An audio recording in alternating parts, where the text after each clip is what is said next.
who will explore the journey of all this very important magazine, which is yearly magazine that is called Ringen. Before that, I would request to Sharon to play PCU video.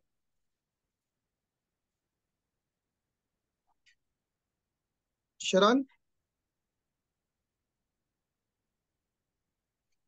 The Pimpri-Chinchwad Education Trust has established a state-private university known as Pimpri-Chinchwad University at Sate, Vadgaon Mawar in Pune Metropolitan Regional Development Authority.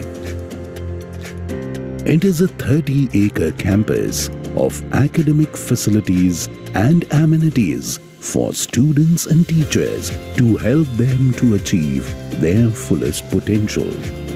The Pimpri-Chinchwad University campus is well connected with the cities Pune and Pimpri-Chinchwad by road through Mumbai-Pune National Highway number 4 as well as Mumbai-Pune Expressway. Also, railway station Kanhe is at 1 kilometer distance.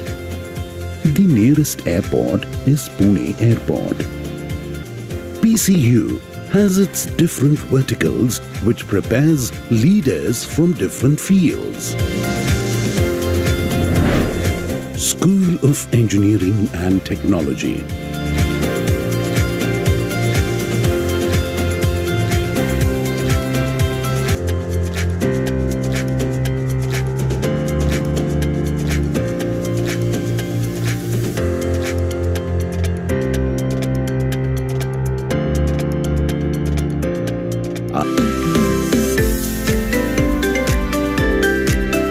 School of Design.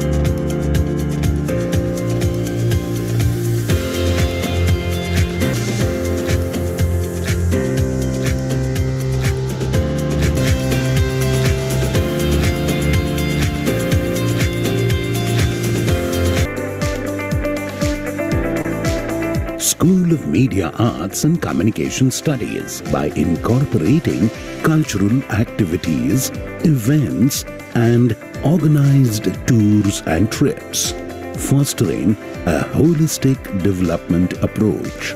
In a sense, Pimpri-Chinchwad University is not just an institution. It is a vibrant ecosystem that nurtures talent, fosters creativity, and provides a platform for students to thrive in every aspect of their academic journey. PCU Bus Transport provides service across the city. Pimpri-Chinchwad University, transformative education that empowers success in a rapidly evolving world.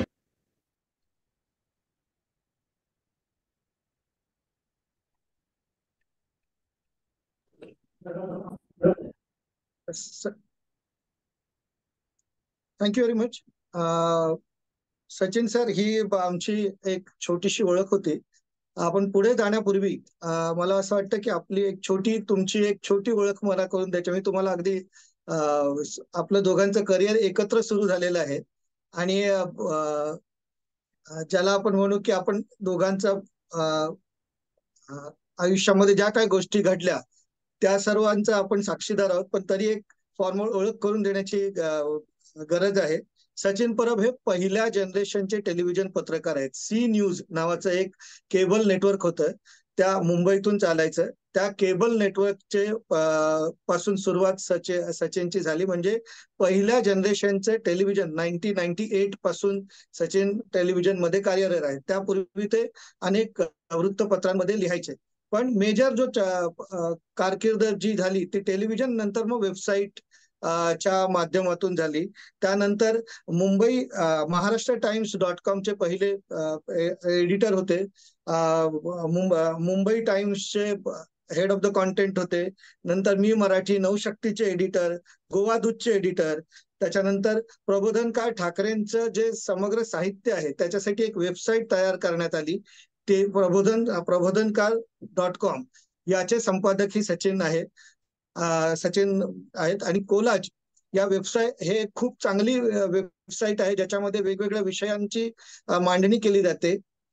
त्या कोलाजचे एडिटरी सचिन आहेत आणि दीपस्तंभ या पुढारी पुढारी वृत्तपत्राच्या दिवाळी अंकाचे संपादकही सचिन आहे.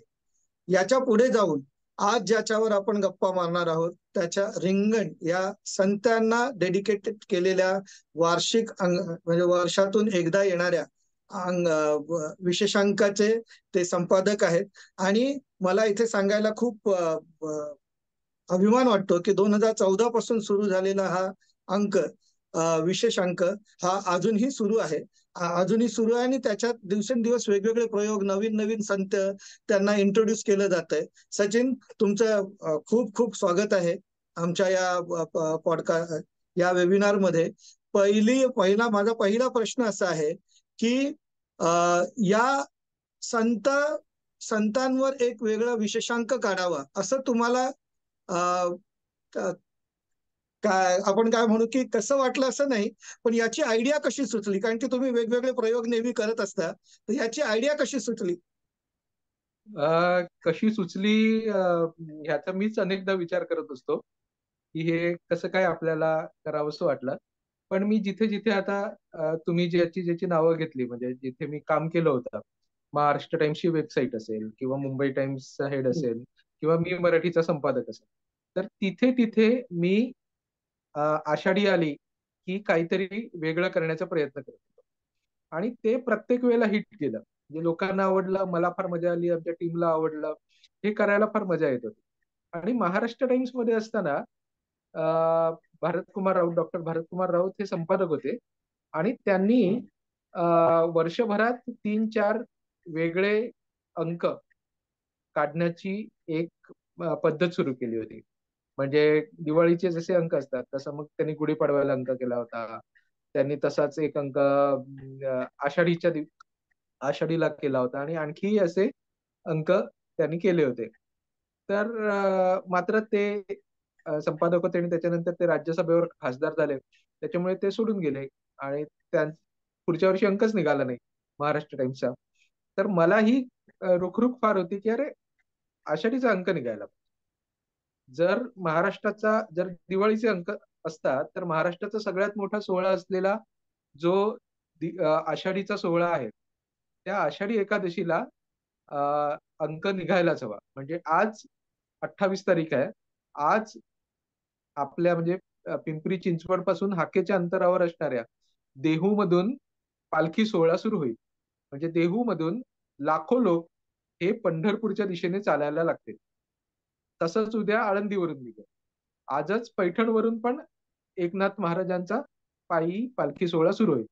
त्याच्यामुळे हे जे काय आहे हे महाराष्ट्राचं संचित आहे, हे महाराष्ट्राचं हेरिटेज आहे आणि हा महाराष्ट्रच कल्चर घडवणारी गोष्ट आहे. आणि मी असं नेहमी म्हणतो की मी पत्रकार म्हणून भारतभर फिरत असताना, महाराष्ट्रभर गावोगावी जात असताना आपली स्वतःची ओळख नेमकी काय आहे हे शोधण्याचा जेव्हा प्रयत्न केला तेव्हा रेडीमेड उत्तरं खूप होती. पण त्याचा शोध घेत घेत मी पंढरपूरच्या चंद्रभागेच्या वाळवंटावर पोहोचलो आणि तिथे पोहोचल्याच्या नंतर म्हणजे तिथे मला असं वाटलं की आपण पत्रकार म्हणून ही मांडणी करायला पाहिजे, या संतांचा शोध घ्यायला पाहिजे. मी काही संत साहित्याचा अभ्यासक नाही, मी काही कीर्तनकार नाही, मी काय तसा त्या अर्थाने भाविक धार्मिक माणूसही नाही. पण हे सगळं एक पत्रकार म्हणून बघायला पाहिजे. आज खरंच त्यांचा काही आपल्यावर प्रभाव आहे की नाही हे तपासायला पाहिजे. आणि मग त्यातून रिंगणची सुरुवात झाली. कन्सेप्ट अशी होती की दरवर्षी एका संताचा शोध घ्यायचा.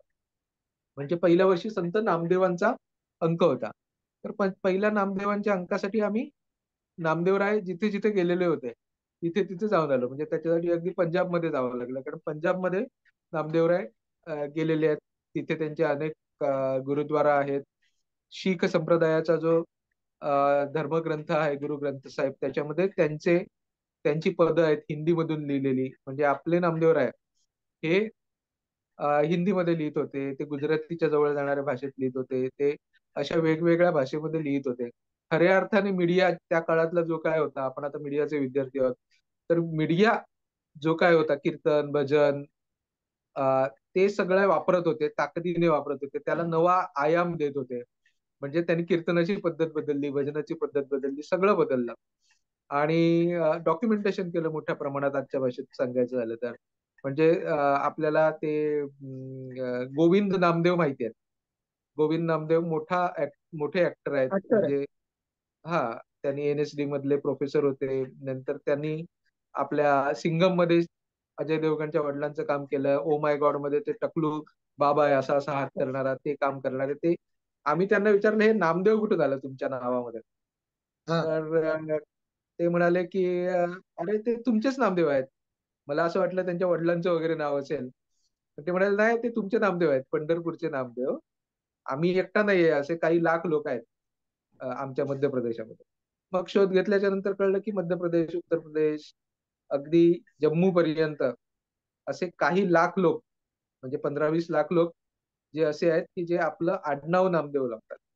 राजस्थानमध्ये नामदेव आवाज हा 300 ते 400 फोन आला की तो कट होतोय, त्याचं मला काही सेटिंग माहित नाहीये. 300 ते 400 राजस्थानामध्ये त्यांची देवळं आहेत. तर हे असं सगळं उलगडत महाराष्ट्रामध्ये त्याचा शोध घेण्याचा प्रयत्न केला आणि त्याच्यातून हा अंक आम्ही करत गेलो. आणि मग त्याच्यामध्ये आजच्या काळात त्यांचा काय काय प्रभाव आहे हे शोधण्याचा प्रामुख्याने प्रयत्न असतो. असे दरवर्षी अंक 2012 पासून आतापर्यंत करतो आहोत. नरेंद्र. अच्छा. पण मला मला एक जाणून घ्यायला आवडेल की ही कॉन्सेप्ट तयार झाली, नामदेवांचा शोध सुरू झाला आणि हम्म. मग तुम्ही चोखामेळा असेल, जनाभाई, निवृत्तीनाथ, विठोबा खेचर, गोरा कुंभार, अशी एक शृंखला तयार झालेली आहेत. आतापर्यंत 10-12 च्या वर जास्त अंक तुम्ही काढलेले आहेत. याच्यासाठी तुम्ही जे रिसर्च करता, जसं तुम्ही सांगितलं तुम्ही पंजाबमध्ये गेलात नामदेवसाठी किंवा आणखी कुठल्या तर हे जे रिसर्च करण्याचा जो भाग आहे, अँथ्रोपॉलॉजी आणि एकूणच रिसर्च, संत साहित्य, याच्यावर रिसर्च करण्यासाठी काय वेगळं वेगळी ज्याला आपण म्हणू की वेगळ्या अँगलने तुम्ही विचार केलात का, की याचा संतांचा एक संत आपण घेतोय तर त्याचा कुठल्या वेगवेगळ्या पद्धतीने तुम्ही रिसर्च केलं? तुला माहिती आहे, मी तर पत्रकार आहे, म्हणजे संपादक पत्रकार म्हणून काम करते. मला काही अकॅडमिक्सचा गंधही नाही, म्हणजे मला अकॅडमिक्स हे कळतही नाही, मला माहिती नाही की कसं असतं काय. कॉलेजमध्ये युनिव्हर्सिटीत शिकवलंय, पण रिसर्च ऍज सच काही मी शिकलेलो नाही की कसा करायचा असतो रिसर्च. पण रिंगणचे 7 अंक झाल्याच्या नंतर पुणे विद्यापीठाने, म्हणजे पुणे युनिव्हर्सिटीच्या 3 अध्यासनांनी, चेअरनी एकत्र मिळून रिंगण हे नेमकं काय आहे हे याच्यावर 1 दिवसाचा चर्चासत्र ठेवलं. आणि त्याच्यात महाराष्ट्रभरातले अभ्यासक येऊन त्यांनी रिंगणच्या विषयी मांडणी केली आणि त्यांनी असं सांगितलं की ही संत साहित्याच्या अभ्यासाची एक नवी शैली आहे. तर हे आम्हालाच माहित नव्हतं की असं काय आम्ही करतोय. आमचा रिसर्च म्हणजे काय, आपलं पत्रकाराचं रिसर्च होता की काय आहे नेमकं, तिथे जायचं, शोधायचं, लोकांशी बोलायचं आणि आता त्याच्याशी संबंधित असलेल्या गोष्टी काय काय आहेत हे शोधत जायचं. आणि मग काय करायचं, तर मग ही ठिकाणं कशी कळतात, तर बाबा त्यांच्याशी संबंधित असलेली पुस्तकं वाचायची, त्यांच्या अभ्यासकांशी बोलायचं, भरपूर लोकांशी बोलत राहायचं. बोलत राहिलं लोकांशी की वेगवेगळे दुवे मिळत जातात. आपण ज्याला सोर्स असं बातम्यांच्या दुनियेमध्ये म्हणतो, हे नवीन नवीन नवीन नवीन सोर्स मिळत राहतात आपल्याला. आणि मग ते शोध, दुवे किंवा धागे आपण पकडायचे आणि मग त्या रूटवर पुढे जायचं. मग तिथे काहीतरी सापडतं, कधी कधी सापडतही नाही. असं वाटत असतं की खूप भारी तिकडे मिळेल, पण प्रत्यक्षात भारी असं काही सापडत नाही. पण असंही होतं की जिकडे अपेक्षा नसते तिकडे खूप भारी काहीतरी सापडतात. मग जायचं आणि तिथे जाऊन शोधायचं. हा त्याच्यातला रिपोर्टाजचा भाग झाला.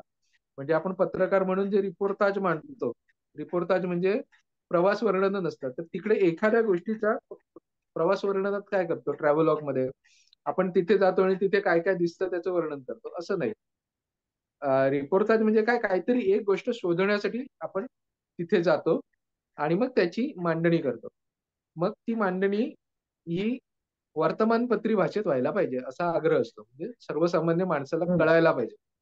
म्हणजे ती एक काहीतरी अध्यात्माची, म्हणजे तू म्हणालास ना डिवोशनल असा शब्द वापरला असते, हा. तर ते डिवोशनल गोष्टी मांडायची एक टर्मिनॉलॉजी आहे, किंवा अकॅडमिक्स गोष्टी मांडायची एक टर्मिनॉलॉजी आहे.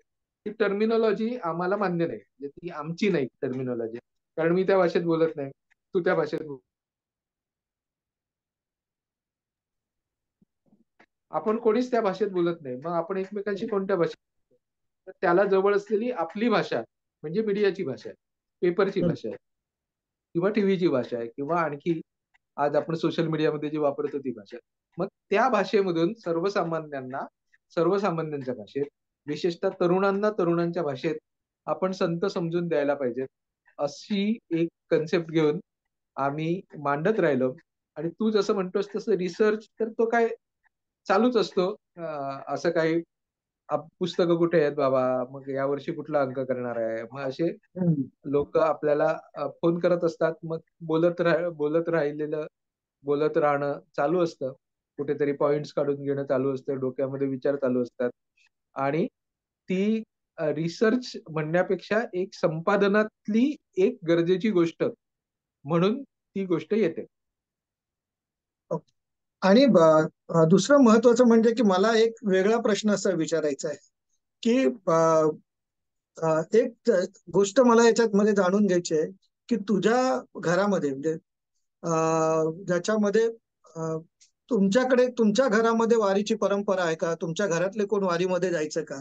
कारण की जोपर्यंत आपल्याकडे असत नाही तोपर्यंत ते आपण पुढे घेऊन जात नाही. तर अशी परंपरा तुमच्या घरामध्ये आहेत का की जे तुझे वडील असतील किंवा तुमच्या घरचे कोणी असेल की वारीमध्ये जायचे, किंवा तुम्ही जेव्हा वारी पहिल्यांदा केली तेव्हा तुमचा अनुभव काय होता? हा, म्हणजे मी अजून वारी एकदाही पूर्ण केलेली नाही, म्हणजे पूर्ण चालत जाण्याची वारी एकदाही केलेली नाही, कारण माझ्या घरामध्ये तशी काही परंपरा नाही. म्हणजे माझ्या घरात काही कोणी आषाढी, मी मुंबईत लहानाचा मोठा झालेलो माणूस, आणि हम्म. कोकणात जितका वारीशी संबंध असतो तेवढाच आमच्या घरच्यांचा वारीशी संबंध. म्हणजे आमच्या वडील माझे रेल्वेमध्ये कामाला होते, तर त्यांचे काही मित्र वारकरी होते, जे दरवर्षी वारीला जायचे, पण आषाढी वारीला नाही. आता ज्या पद्धतीने सगळे चालत चाललेत त्या वारीत नाही, हम्म. तर जायचे. कारण कोकणामध्ये आपल्याकडे पाऊस खूप असतो, त्याच्यामुळे आषाढी वारीला येण्याचं प्रमाण वर्षानुवर्ष कमी आहे. मग ते कार्तिकी वारीला जातात, चैत्री किंवा माघी वारीला जातात. तर आमच्याकडचे जे वडिलांचे मित्र होते, सगळे काका लोक, ते सगळे कार्तिकीला जायचे, ते पण ट्रेनने जायचे, रेल्वेवाले होते, पास काढून जायचे ते. आणि मग तिथे गेल्याच्या नंतर राहायचं कुठे? मग त्यांनी एक मठ बांधला होता. मठ म्हणजे अशी जागा की जिथे राहायला मिळेल पंढरपुरामध्ये. मग त्यांच्याबरोबर माझी आजी जायची दरवर्षी कार्तिकी एकादशीला, कार्तिकीच्या अगोदर. कार्तिकी म्हणजे आषाढीच्या नंतर 4, म्हणजे आत्तापासून 4 महिन्यांनी येईल, त्याला चातुर्मास असं म्हणतात, 4 महिन्यांनी येणं. तर कार्तिकी एकादशीला जायची.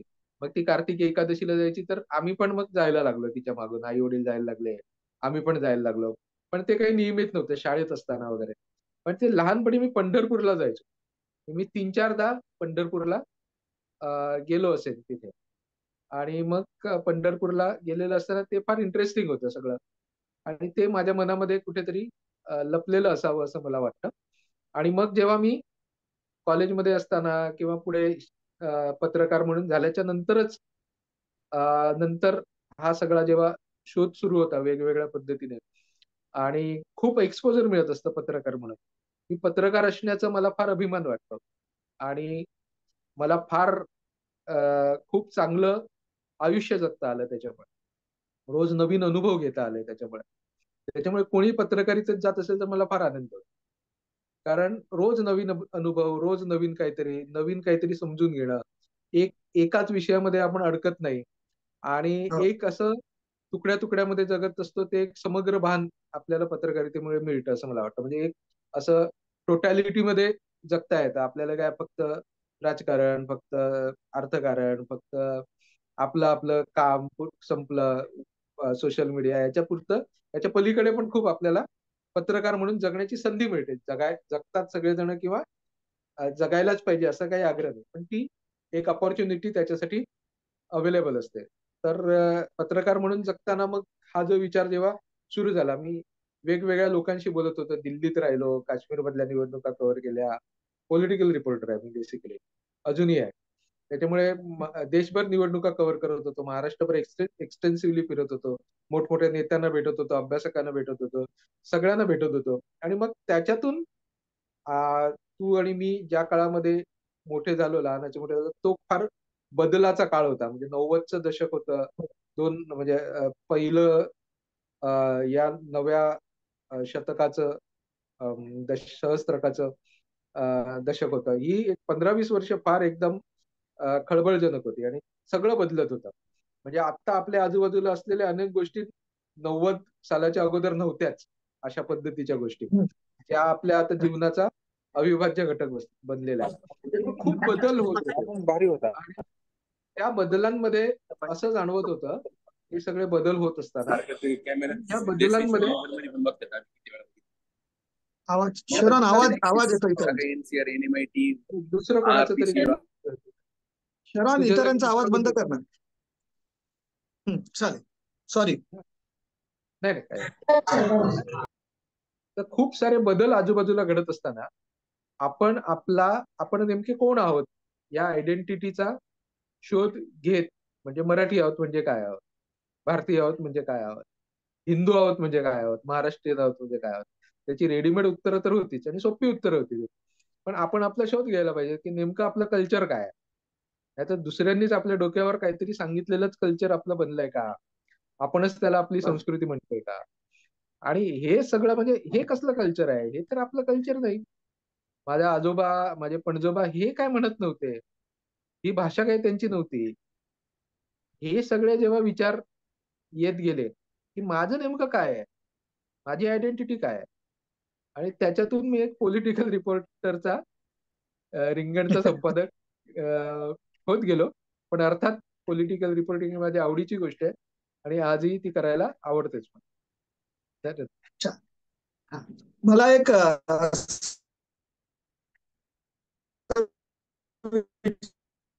विचारायचं, जेव्हा आपण इंडेक्स पाहतो म्हणजे अनुक्रम हा. आवाज येत नाहीये तुमचा. पाहतो रिंगणी, त्याला आपण म्हणतो संत लेखकांपर्यंत आवाज येतोय. हो येतोय, आत्ता यायला लागला. आवाज नाही आतापर्यंतच्या येतोय. हो येतोय येतोय. हा, अनुक्रमणिका पाहिली, पुढे बोल. फ्रीज झाला.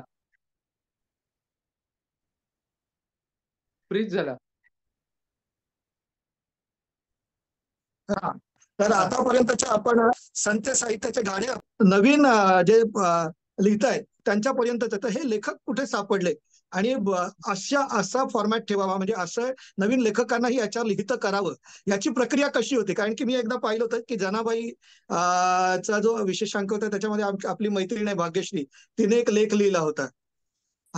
तर तर हे जे आहे नवीन लेखक शोधणं, ह्याची प्रक्रिया कशी होती आणि जुन्या जाणत्या लेखकांनी या संपूर्ण प्रयोगाकडे कसं पाहिलं आणि त्यांनी कशा पद्धतीने याला मदत केली. हा, म्हणजे संत साहित्याचे जे कोणी अभ्यासक आज आहेत लिहिणारे, डॉक्टर सदानंद मोरे असतील, डॉक्टर अशोक कामत असतील, किंवा त्याच्यानंतरच्या पिढीतले रणधीर शिंदेसारखे लोक असतील, असे अनेक लोक संत साहित्यावर सातत्याने रिंगणमध्ये लिहित आहेत. म्हणजे सगळी मोठी माणसं संत साहित्यावरची अभ्यासक आहेत, ती आवर्जून लिहित आहेत. फार म्हणजे भालचंद्र नेमाडे सरांचे लेख आपण रिंगणमध्ये घेतलेले आहेत. ते पूर्वीच कुठे कुठे त्यांनी जी मांडणी केली होती प्रामुख्याने तीच पण महत्वाची मांडणी आपल्या अंकामध्ये येत गेलेली आहे. त्याचबरोबर डॉक्टर रंगनाथ तिवारींसारखे आज 90च्या जवळपास 100 वर्षांचे असलेले फार महत्वाचा मराठीतला अभ्यासक किंवा कादंबरीकार असणारी माणसंही, रामदास डांगेंसारखी संत साहित्याचा अभ्यास करणारी मंडळी, किंवा डॉक्टर भास्कर हांडे जे कव्हर करतात आणि कव्हर विषयी लिहितात, आंतरराष्ट्रीय काम करणारे चित्रकार आहेत, अशी सगळी माणसं जुन्या पिढीतली तर आवर्जून लिहितच होती. पण अभ्यासकांची जी नवी पिढी होती, म्हणजे त्याच्यामध्ये रणधीर शिंदे सर आहेत किंवा श्यामसुंदर मिरजकर आहेत किंवा नंदन रहाणे आहेत. तर ही संत साहित्यावर ताकदीने लिहिणारी जी नवी पिढी आहे ती देखील रिंगणमध्ये लिहिती झाली. आणि तू जे म्हणतोयस की पत्रकारांनी घेतलेला शोध, तर आपण सगळेजण तरुण आहोत, तर वेगवेगळ्या पद्धतीने आपण ते समजून घ्यायला पाहिजे असं मला वाटतं. आणि मग त्याच्यामध्ये आपल्या बरोबर काम करणारे पत्रकार तर होतेच. ते हम्म. लिहित त्या सगळ्यांना लिहित तर केलंच. त्यांनाही याच्याबद्दल इंटरेस्ट होता. त्यांनाही ते समजून घ्यायचं होतं की हे सगळं काय आहे. आणि मग त्यांनी खूप ताकदीने चांगली मांडणी केली. शोधून आणायचं होतं. बाकी पुढचं अ, अ, लिखाणाचं काय त्याच्यावर संस्कार करायचे ते पुढचं आपल्या हातात होतं. त्याच्यामुळे त्यांनी जावं, शोधावं, आपलेपणाने शोधावं, अशी एक रिंगणमधून ज्यांनी लिखाणाला सुरुवात केली, सविस्तर हम्म. लिखाणाला, अशी एक फळीच उभी राहिलेली आहे आज म्हणजे एक साधारणतः त्याच्यामध्ये 20-25 जण तरी असतील.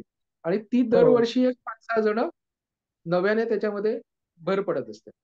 त्याच्यातले अनेक तर विद्यार्थी आहेत. आजही विद्यार्थी असणारी एक 4-5 लोक या वर्षीच्याही अंकात आहेत, गेल्या वर्षीच्याही अंकात होती. म्हणजे आपण रिंगणच्या वक्तृत्व स्पर्धा घेतो. मग त्याच्यात एक हम्म. दिसतं की हा मुलगा फार चांगलं बोलतोय. ह्याला आपण लिहायला हवं. एखाद्याची फेसबुक पोस्ट दिसते. मग ह्याच्याकडून आपण लिहून घ्यायला पाहिजे असं वाटतं. हम्म. एखाद्याचा व्हिडिओ दिसतो, मग त्याला आपण मागे लागायला पाहिजे की हा विषय त्याच्यासाठी आहे. पुस्तकं वाचतानाही जाणवत असतं. एक संपादक म्हणून अ, हे काम सतत चालूच असतं. कारण मी आपल्याला ती नवीन लेखक लेखक शोधणं आणि जुन्या लेखकांना सतत लिहित करणं हे संपादकाचं काम आहे. म्हणजे जुने लेखक म्हणजे जे टाळाटाळ करतात लिहिण्यासाठी तुझ्यासारखे, त्या सगळ्या माणसांना वारंवार सांगत राहणं की बाबा लिही, तू फार महत्वाचं लिहितोयस, तुझा विचार हा. फार महत्वाचा आहे. ते फेसबुकमध्ये फेसबुकच्या पोस्टमध्ये तो मरून जातो विचार, सविस्तर लिह. हम्म. हे सगळं संपादकाचं काम आहे. आणि दोन पद्धतीने एखाद्या अंकाचं संपादन होऊ शकतं. म्हणजे एखाद्या माणसाकडून लेख मागवला, तो तसाच्या तसा ऱ्हस्व दीर्घ बघून छापणं, हा एक प्रकार आहे. आणि दुसरा प्रकार आहे, तो संपादकांनी तो लेख जगायला पाहिजे. म्हणजे एखाद्याकडून त्यांनी संपादकाच्या डोळ्यासमोर पूर्ण अंकाचा ढाचा असायला पाहिजे, आराखडा असायला पाहिजे.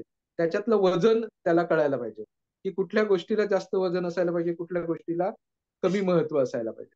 म्हणजे एखाद्या कमी महत्वाच्या विषयावर खूप मोठा लेख असून चालणार नाही आणि खूप महत्वाच्या विषयावर खूप छोटा लेख असून चालणार नाही. त्याच्यामुळे आपल्याला ते वजन माहीत असायला पाहिजे. तर त्या वजनाच्या नुसार आपण आपल्यासाठी, म्हणजे एखाद्या माणसाने फार मोठा लेख लिहिलाय समजा 20 पानांचा, तर तो 2 हम्म. पानात आणायची आपली तयारी असायला पाहिजे. किंवा एखाद्याने फक्त पॉइंट्सच नीट टाकलेत, बाकी त्याला लिहिता आलं नाही, तर तो नीट करून घेण्याची जबाबदारी असली पाहिजे. संपादकांनी आपल्याला हवा तसा अंक करणं किंवा फायनल प्रोडक्ट कुठलंही असू दे, म्हणजे ते एखाद्या चॅनलचं बुलेटिन असू दे किंवा एखादा शो असू दे किंवा काहीही असू दे, ते संपादकाने आपल्याला पाहिजे त्या पद्धतीने त्याचं प्रोडक्ट तयार करणं हे त्याचं काम आहे असं मला वाटतं. म्हणजे सिनेमा काढायचा आहे आपल्याला, तर तर ते दिग्दर्शक ज्या पद्धतीने, ते डायरेक्टर ज्या पद्धतीने तो सिनेमा मांडेल, ती गोष्ट सांगेल, तसं त्या लेखकाची, त्या संपादकाची त्या अंकावर हुकूमत असायला पाहिजे आणि त्यांनी ती सविस्तर मांडणी करायला पाहिजे. त्याची भाषा, त्याचे फोटो, त्याच्यावर त्याची डिझाईन म्हणजे लेआउट, हे अगदी अनुक्रमणिकेपासून जाहिरातींपर्यंत त्या प्रत्येक गोष्टीवर त्याचं जोपर्यंत कंट्रोल असेल, तर तो आपल्याला पाहिजे तसा अंक मांडू शकतो. आणि हे सतत वाचन, सतत अंक बघणं, म्हणजे सतत वाचत राहणं, याच्यातून घडत असतं. आणि ते त्याच्यातूनच शिकता येतं. ते असं काही बाकीच्या गोष्टी आपण जर्नलिझम शिकवताना ते बघणं शिकवू शकतो. ते बघावं मात्र विद्यार्थ्यालाच लागतं किंवा ज्याला शिकायचंय त्याला लागतं. ओके. मला एक जाणून घ्यायला आवडेल की आता दरवर्षी याचं जे प्रकाशन असतं ते आषाढी एकादशीला होतं मुख्यमंत्र्यांच्या हस्ते, आणि जो ज्यांना पूजेचा मान मिळालेला आहे त्या जोडप्याच्या हस्ते हे प्रकाशन होतं. हा एकूणच 10-15 एक 13-14 वर्षांचा 12 वर्ष झाला. 12 वर्षांचा जो कालावधी आहे, या 12 वर्षा कालावधीमध्ये असे वेगवेगळे अनुभव तुम्हाला रिंगणच्या माध्यमातून आले असतील. त्याच्यातला अगदा समृद्ध करणारा अनुभव काय काय होता हे मला जाणून घ्यायला आवडेल. हा, म्हणजे 12 वर्ष झाली आपल्याला, 12 अंक झाले. म्हणजे आता हा 12वा अंक. मुख्यमंत्री बदलले पण रिंगण चालू राहिलं आणि आषाढी एकादशीला अ, मुख्यमंत्र्यांच्या हस्ते पंढरपूरच्या विठ्ठल मंदिरामध्ये प्रकाशन होते. हम्म, त्याला कारण अर्थात पत्रकार असल्यामुळे आपल्याला जाता येतं वगैरे वगैरे ही सगळी कारणं होती. पण गेली 2 वर्ष म्हणजे 10व्या अंकाच्या नंतर त्याची आता काही गरज नाही असं वाटतं. म्हणजे अशा कुठल्या सोहळ्याची मुख्यमंत्र्यांच्या हस्ते हे सगळं जे प्रतिकात्मक औपचारिकता आहे ती आपण थांबूया. गेल्या हम्म, वर्षी फक्त पांडुरंगाच्या चरणावर अ, अंक ठेवला आणि त्याचं प्रकाशन झालं. रुक्मिणी आणि पांडुरंगाच्या चरणावर अंक ठेवला आणि त्याचं प्रकाशन झालं. कदाचित पुढच्या याच्या काळात त्याची गरज अ, होईल, लागेल की संपेल हेही माहित नाही. पण असं वाटतं की हा जो सगळा प्रोसेस आहे ती ती सगळी प्रोसेसच आनंददायी आहे फार. म्हणजे काय होतं की रिंगणच्या अगोदरचा सचिन परब आणि रिंगणच्या नंतरचा सचिन परब हे बदललेलं आहे. म्हणजे रिंगण दरवर्षी बदल बदल घडवत येतं. म्हणजे माऊली असं सांगतात की तुमचं काम हेच तुमची पूजा आहे. म्हणजे कर्मे हम्म, ईशु बजावा. म्हणजे देव तुम्हाला पूजा करायची असेल तर काय तुम्हाला काय फळं बिळं फुलं बिलं आणि काय करून तिकडे मंत्र म्हणत करायची गरज नाही. तुमच्या कामातच इशू बजावा. म्हणजे देवाची पूजा तुम्ही तुमच्या कामामधूनच करायला पाहिजे. तर हे काम आहे तेच सगळ्यात महत्वाचं आहे, आपलं काम. तर माझ्या काम कामातच सगळं आहे. म्हणजे जेव्हा कामामध्ये एखादा लेख लिहिताना आपण आपल्याला आजूबाजूचं काही भान उरत नाही, तर त्याच्यापेक्षा काही वेगळं ध्यान असू शकत नाही. म्हणजे काय एकाग्रतेच्या पुढचं जे काही मेडिटेशन आहे, ते मेडिटेशनसाठी काही वेगळं ध्यान लावून बसायची गरज नाही. किंवा काही कुठला मंत्र म्हणायची गरज नाही. मी लेख लिहितोय, त्याच्यामध्ये जो मला आनंद मिळतोय, तो अध्यात्माच्या पलीकडचा आनंद आहे. आणि माझ्या जगण्याचा आनंद आहे तो. तर हम्म, हा जो काही जगण्याचा आनंद आहे, तो घडवत जातोय माणसाला. आणि अ, असे खूप अनुभव आले, की ज्याच्यामुळे अ, इतकं कसं म्हणजे माझ्यासारखा माणूस हे सगळं करतो याचंच मला आश्चर्य वाटत राहतं. आपण दरवर्षी रिंगणसाठी मदत मागतो लोकांकडे. तर जी हम्म, मदत करणारी लोकं आहेत, सर्वसामान्य माणसं आहेत, जी हजार-हजार रुपये देतात, त्यापेक्षा कमी जास्त काही देतात. तर असेही अनुभव आले कित्येक, की जे ज्यांच्याकडे पैसे नाहीयेत, पण ते रिंगणसाठी पैसे देतात. मग त्यांना नको, नको म्हणत असताना ते पैसे म्हणजे त्याच्यामध्ये कोणी म्हणजे रोजी-रोटी ज्यांची रोजच्या देहाडीवर चालते, अशी हम्म, सगळी माणसं. कोरोनाच्या काळात लोकांच्या नोकऱ्या सुटल्या होत्या. पण ती लोकं हम्म. रिंगणसाठी ₹1000 बाजूला ठेवून. तर हे सगळं आजपर्यंत आपल्यामध्ये बदल अ, घडवत राहतात. अनेक अभ्यासक किंवा लोकं म्हणतात अशी वेगवेगळ्या क्षेत्रातली, की आमचा संत साहित्याकडे बघायचा दृष्टिकोन रिंगणमुळे बदलला. हम्म, आम्ही काय त्याला समजत होतो, की ते काहीतरी फक्त आध्यात्मिक गोष्ट आहे आणि त्याच्याकडे दुर्लक्ष करत होतो. पण त्याच्या पलीकडचा जो सामाजिक, सांस्कृतिक संत साहित्याचा आयाम आहे आणि एकूणच महाराष्ट्राच्या कल्चरचा जो सांस्कृतिक आयाम आहे, एक सामाजिक अंग आहे त्याच्यामध्ये, एक समतेचा विचार आहे. तो मांडला गेला पाहिजे असं मला वाटतं आणि ते मांडताना लोकांकडून जो रिस्पॉन्स मिळत आला ते फार भारी होतं. तेच अनुभव आहेत असं मला वाटतं. पण एक महत्वाचं काम म्हणजे मला इथे नमूद करायला खूप आवडेल, की की 1-2 प्रकाशनानंतर अनेक अंक बंद पडलेले पाहिलेले आहेत. पण रिंगण हे कोरोना कालावधीमध्ये म्हणजे रिंगण तर येणारच ही ऍड होती. म्हणजे अशा अशा पद्धतीचं त्याचं काय बोलतात त्याला प्रचार करण्यात आला आणि तो रिंगणचा कोरोना कालावधीमध्ये पण रिंगणचा अंक आला. हां. त्याच्यानंतर क्राऊड फंडिंग हे खूप महत्वाचं तुम्ही एक सत्र सुरू केलं त्याचं. आणि आता जसं सांगितलं की जो रोजंदारीवर काम करतो त्यानेही त्याला मदत केली. म्हणजे हे लोकांचं प्रेम आहे. लोकांना असं वाटतं की ते रिंगण आलं पाहिजे आणि नवीन एक संत आपल्याला म्हणजे आपल्याबरोबर इतरांना समजला पाहिजे. याच्यामध्ये एक मला जाणून घ्यायचं आहे की तरुण पिढी जी आहे, आता तुम्हाला जसं म्हटलं की तरुण पिढींना याला जोडून देण्याचं काम आहे. तर त्या पिढीकडून काही अशा रिएक्शन्स आल्या का, की नाही हे आम्हाला आपल्याला नव्याने समजलं. आमच्या आजी, आजोबा किंवा आई-वडील सांगायचे. कारण की ज्या क्षेत्रामध्ये आपण राहतो, तू, मी मुंबईमध्ये राहतो, इथे कदाचित तेवढा हे नाहीये. म्हणजे तेवढी अटॅचमेंट संत साहित्याशी किंवा एकूणच अध्यात्माशी नाहीये. पण जसं पुणे, पश्चिम महाराष्ट्र किंवा मराठवाड्यामध्ये मी आता जिथे राहतोय तळेगावला, तिथे तर अगदी तरुण कीर्तनकार असतात. तरुण कीर्तनकार असतात, ते निरूपण करत असतात आणि ते संपूर्ण त्या प्रक्रियेमध्ये सहभागी होत असतात. तर असं तरुण मंडळींकडून रिंगणबद्दल आलेल्या रिएक्शन आम्हाला जाणून घ्यायला आवडते. नाही, मुळात रिंगण हे तरुणांनी तरुणांसाठी काढलेलंच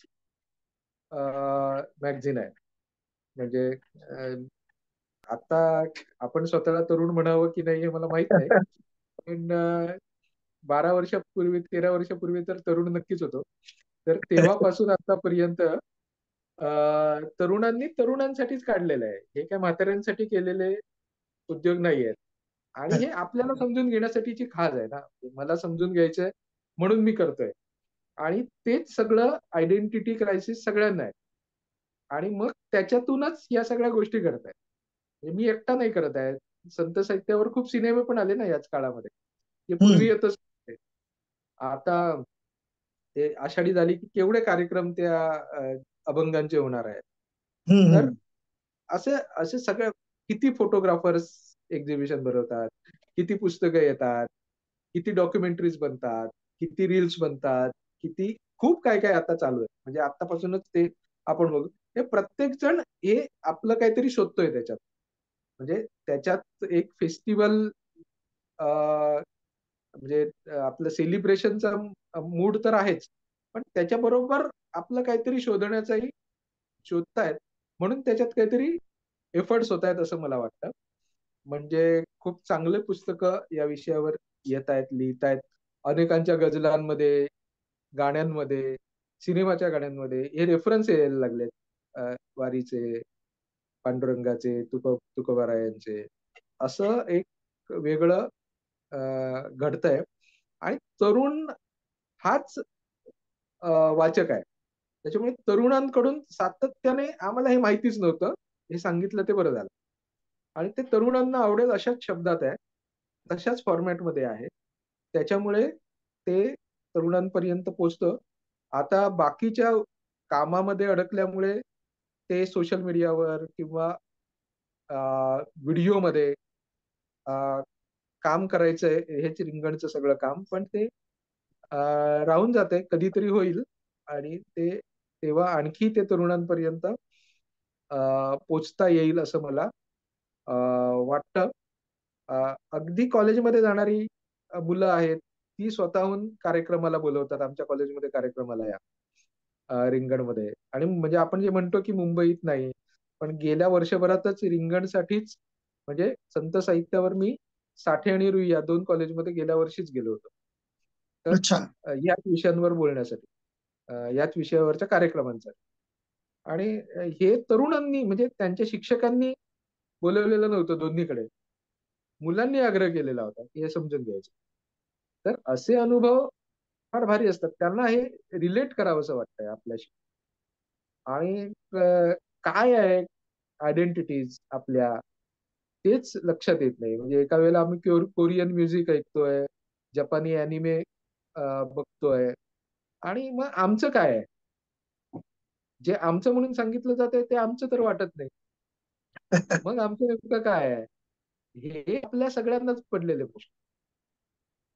आणि मग त्याच्यातून आपण ते आपल्या पद्धतीने, पत्रकाराच्या पद्धतीने मांडत असल्यामुळे लोकांना फार भारी वाटतं. कीर्तनकार आहेत, ते वाचत असतात, भजन गाणारे वाचत असतात. अनेकांच्या पिढ्या म्हणजे आई वडील हे करत होते आणि आता आपल्यापासून मात्र सुटलं, तर ते आपल्या भाषेत कोणीतरी सांगितलंय आपल्याला. ते आई वडिलांच्या काळातलं आपल्याला कळत नव्हतं, कारण ते आपल्या टर्मिनॉलॉजी मध्ये नव्हतं, हम्म. परिभाषेत नव्हतं, आपल्याला कळेल अशा गोष्टी सांगत नव्हतं. पण हे आता आपल्याला कळेल असं कोणीतरी सांगतंय, याच्यात ते इंटरेस्टिंग वाटत असावं असं मला वाटतं. त्याच्यामुळे तरुणांचा तर प्रचंड प्रतिसाद. म्हणजे एखाद्या कार्यक्रमामध्ये मी गेलो तर मला जितकं अगोदर बोललो तितकं नंतर त्यांच्याशी बोलत राहावं लागतं. आणि गावागावातली मुलं तर फारच, तू जसं म्हणालास की पश्चिम महाराष्ट्रात आहे, मराठवाड्यामध्ये आहे, विदर्भामध्ये आहे. विदर्भात हम्म. त्याला फारच रिस्पॉन्स मिळतो. मग त्याचा आम्ही एक प्रयोग केला, तो म्हणजे रिंगण वक्तृत्व स्पर्धा. हम्म. म्हणजे भाषणांची स्पर्धा आपण दरवर्षी डिसेंबर महिन्याच्या तिसऱ्या रविवारी, शनिवार रविवारी, आतापर्यंत रविवारी घेतली आहे, पण दरवर्षी डिसेंबर महिन्याच्या तिसऱ्या रविवारी ही आळंदीमध्ये घेतो. आणि त्याच्यामध्ये संत साहित्याशी जोडलेले विषय असतात, 5 विषय असतात. त्याला प्रचंड प्रतिसाद मिळतो. म्हणजे आम्हाला दरवर्षी हे थांबवावंच लागतं की आता पुरे, याच्या पुढे काय आम्ही रजिस्ट्रेशन घेणार नाही. आणि हम्म. मग तिथे तरुण मुलं येऊन महाराष्ट्रभरातले, म्हणजे गोव्यापासून ते नागपूर पर्यंतची मुलं येतात, बोलतात आणि ताकदीने बोलतात. तर ही इन्व्हॉल्वमेंट, त्यांची पण इन्व्हॉल्वमेंट आहे. अशी मुलं आहेत की जी रिंगणला मदत करतायत आणि ती अच्छा. रिंगण वाचत वाचत गेल्या 10वी पासून आतापर्यंत कुठेतरी नोकरीला लागली आहेत. मग त्यांचं त्याच्याशी असलेली इन्व्हॉल्वमेंट, त्यांना पहिल्यांदा अनेक गोष्टी कळल्या. असा एक मुलगा भेटला की आता मगाशी मी जे कोटेशन म्हटलं माऊलींचं, की कर्मे इशू बजावा, आपल्या कामामध्ये आपली पूजा ही आपलं काम असायला पाहिजे. तर एक आमचा खूप चांगला मित्र आता आहे, त्याचं एमपीएससीचे ते क्लासेस घेतो. तो म्हणत होता की मला संत सावता महाराजांच्या अंकात हे सापडले आणि तेव्हा मला दिशा मिळाली की अच्छा. नेमकी काय, कर्मे इशू बजावा. त्याचा क्लास खूप मोठा आहे, खूप चांगलं काम करतो तो. तर अशा अनेक गोष्टी, अनेक लोक अशी आठवणीने सांगतात की तो लेख वाचला होता, त्याच्यानंतर मला काहीतरी नवीन गोष्ट कळली, त्याच्याकडे बघायचा दृष्टिकोन कळला. ही सगळी तरुण मुलं आहेत करणारी. हे वेबसाईटवर आहे, आपल्या ringan.in नावाची वेबसाईट आहे. त्याच्यात सुरुवातीचे 6-7 अंक वाचायलाच मिळतात. आपण काही ते डाउनलोड करून घेता येतात. सोशल मीडियावर लोक वाचतात, फॉरवर्ड करत राहतात. हे सगळं चालत राहतं. आणि आपल्या परंपरेकडे बघायची ही एक दृष्टी रिंगणमुळे मिळायला लागली आहे. ती काही नवीन नाहीये, म्हणजे ते काय आम्ही शोधलेलं नाहीये, इन्व्हेंट केलेलं नाहीये. आम्ही फक्त जे आतापर्यंत वाचलेली आहे ती नवी दृष्टी, परंपरेकडे बघायची दृष्टी ही अ, नवीन मुलांमध्ये मिळते, तरुणांकडे मिळते, स्वतःला आपल्याला समजते आहे, याचा आनंद आहे. अरे वा, थँक्यू. ऍक्च्युली या सर्व याने, चर्चेने किंवा तुझ्याशी गप्पा मारल्याने एक जाणवलं की तरुण जी आहेत हे, यांची नाळ जोडण्यामध्ये आपल्या संत साहित्याशी रिंगणचं काम खूप महत्वाचं आहे. आणि रिंगणने या दृष्टीने खूप ज्याला आपण म्हणू की एका नव्या पिढीला जुन्या पिढीशी जोडलेलं आहे. त्यामुळे तुमचे खूप खूप धन्यवाद या प्रयत्नाबद्दल. तुम्ही वेळात वेळ काढून, आता वारीला जायचं असेल, नव्या रिंगणचं काम सुरू आहे, सुरू आहे आता. त्याच्यामध्ये वेळ काढून तुम्ही आमच्याशी गप्पा मारल्या, त्याच्याबद्दल खूप खूप धन्यवाद. आणि रिंगणच्या पुढील एकूण येणाऱ्या सर्व अंकांसाठी आमच्या खूप खूप शुभेच्छा. थँक्यू. थँक्यू. थँक्यू.